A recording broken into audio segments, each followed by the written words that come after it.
ერთი არის რომ მას ედავებიან ისეთ რამესაც არ ჩაუდენია, მაგრამ მეორე არის რომ არის შესაძლებლობა იმის რომ გამოძიება გაგრძელდეს, მაგრამ ანდრო ჭეჭინაძე იყოს გარეთ, ანუ თავისუფლებაში,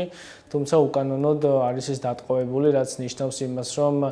რეჟიმს და სასამართლოს მეტად სუბიექტური განზრახვები აქვს ანდროს მიმართ, ისევე როგორც ნებისმიერი სინდისის პარტიის მიმართ,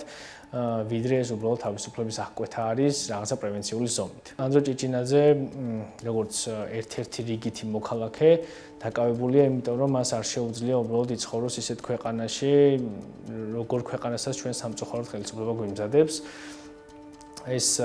არის ქვეყანა, სადაც მოქალაქეებს არ უნდა ჰქონდეთ განსხვავებული აზრი, სადაც ჩვენ ზედამთვარე უნდა ამოგდიოდეს ჩრდილოეთიდან და არ უნდა გვინდოდეს არანაირი ევროპული ღირებულება. ამ ქვეყანაში ცხოვრება არ უნდა ანდრო ჭეჭინაძეს ისევე როგორც არ გვინდა არც ერთ მოქალაქეს და არ უნდა რომ ამ ქვეყანაში გაიზარდოს მისი შვილი, რომლის გამოდაც ასევე იდგა ის რუსთაველზე და მშვიდობიანი ფორმით აპროტესტებდა 28 ნოემბრის განცხადებას, რომელიც პრემიერ-მინისტრმა გააკეთა.